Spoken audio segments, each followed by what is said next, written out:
Hello students, myself Nitika Dharmuli, teacher at Mother Asandhya Public School, and in today's video we'll be continuing Class 6 Science Chapter 10, Body and Movements. Students, welcome back to the lesson on Body and Movements, and today's topic of discussion is locomotion in animals. See, animals move from place to place in search of food, shelter, and mate for reproduction and for self-defense also. So they are moving from one place to another, and this movement from one place to another is called locomotion. See the types of locomotion. Here we will be discussing different types of living organisms and how they move from one place to another one by one. Types of locomotion: animals move by crawling. Some of them crawl, then they creep, some of them walk, running, hopping, flying, and swimming also used by different types of animals. The mode of locomotion depends on the habitat and the body structure of an animal.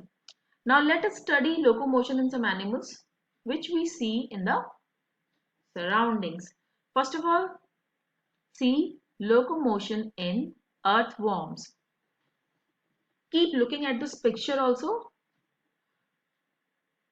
First of all, see, an earthworm moves by crawling. So the method of locomotion is used here is crawling. Crawling produced by the alternate contraction and relaxation of muscles. See, contraction and relaxation of muscles. Contraction and relaxation. Can you see it over here?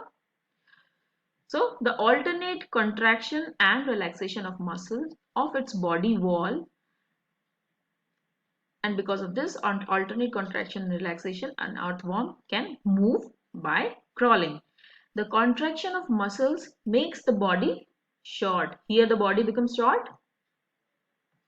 It is because of the contraction of muscle, and thick also.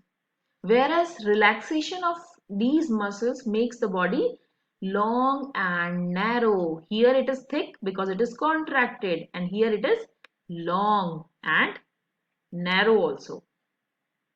The bristle-like projections, these bristle-like projections are called setae, which provide grip to the earthworm on the surfaces where it is crawling. You can perform an activity also for this to study the movement in an earthworm.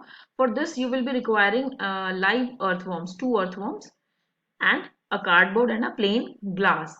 Now what you are going to do? Take a sheet of cardboard and place one earthworm on the cardboard sheet and observe how it is moving on the cardboard sheet.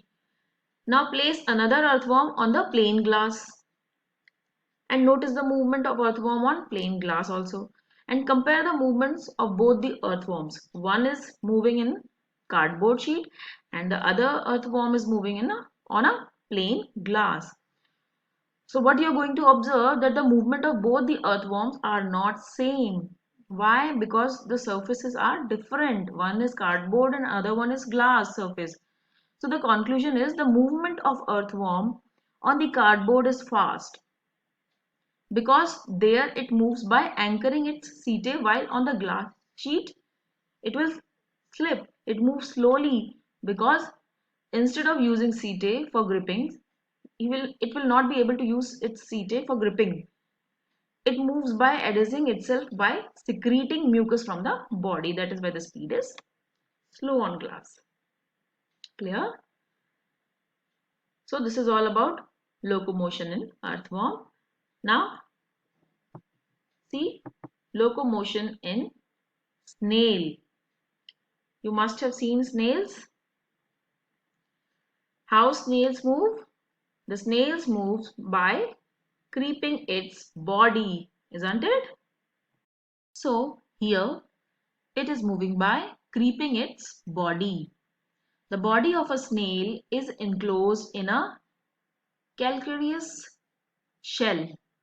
This shell, look at here also, the shell, it is made up of calcium. The shell has an opening on the lower side covered with a lid. See here in the lower side, the opening is there and it is covered with a lid.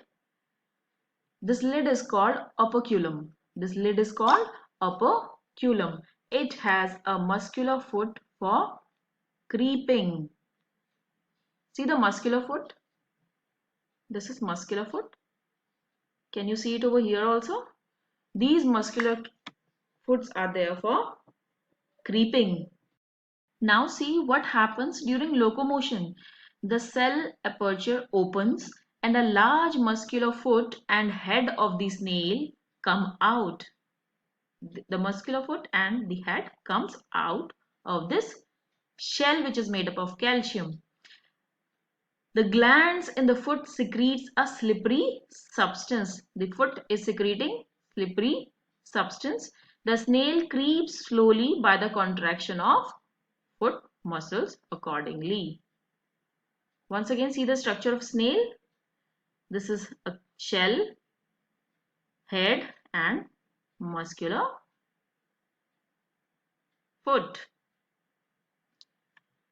Now see locomotion in cockroaches. How cockroaches move. Cockroach can fly as well as walk, run or climb. It can walk, run and climb also.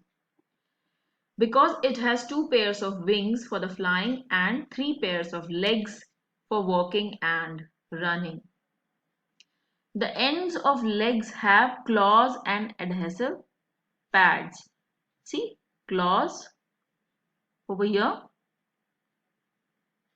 which help cockroach to climb and walk on vertical surfaces also. So it can easily walk on vertical surfaces also. The first pair of legs pull the body forward.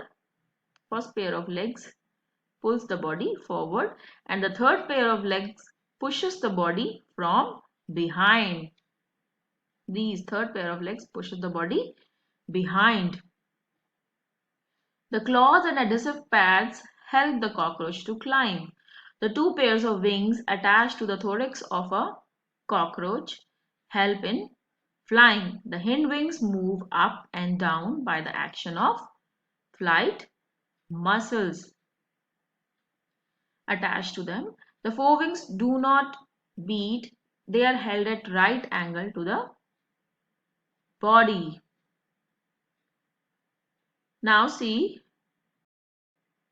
an activity to study the locomotory organs of a cockroach. For this you will be requiring a preserved specimen of cockroach.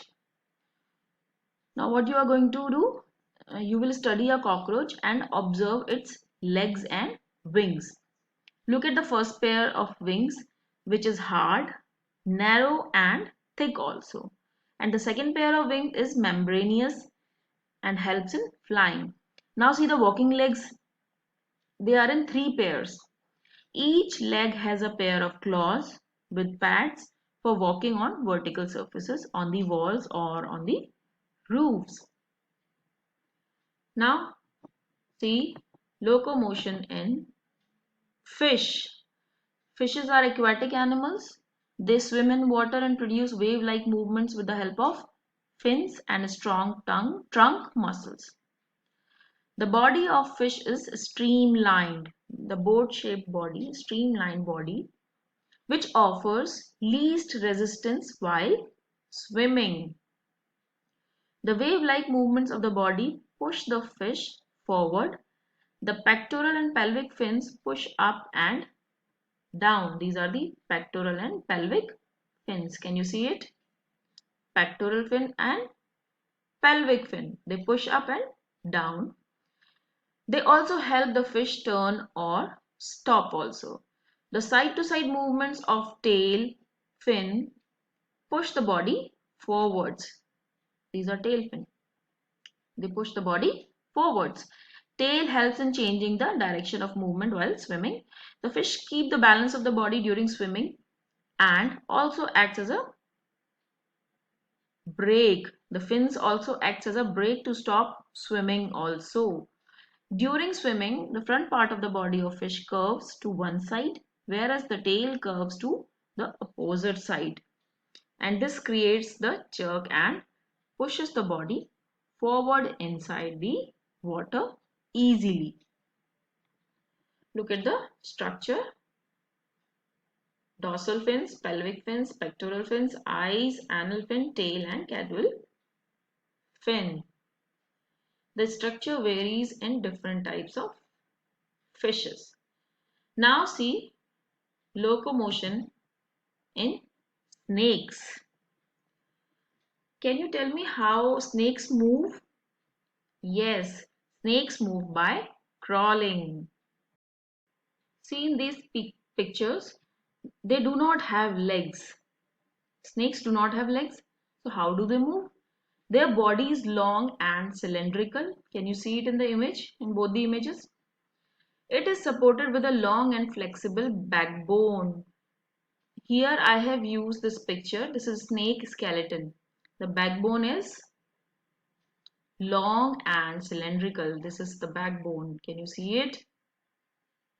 Strong muscles are connected to each other and to the vertebrae, ribs and belly scales. Now what is vertebrae? Ring-like bones. These ring-like bones, these are curved bones. Ring-like bones of the backbone are called vertebrae. Okay. So the strong muscles are connected to each other and to the vertebrae, which are ring-like bones, and to ribs and belly scales also. A snake crawls on the ground in a zigzag manner. See the zigzag manner? The body is thrown into alternate curves, or you can say loops, by contraction of muscles. The waves of contraction move down the body and push it forward. The belly scales are these plates which are present on the undersurface of the skin. The belly scales on its undersurface press against the rough ground and help in pushing the body forward. And this is how a snake moves. So now you know that snakes have bones. They have a long backbone and ribs also, and they have many thin muscles also. So this is how the locomotion takes place in case of snakes. Now see locomotion in birds. Locomotion in birds. Birds have wings to fly. Wings are the modified forelimbs. And the locomotion in birds in detail we will discuss in the next part of this chapter, that is part 3. Thank you for your attention.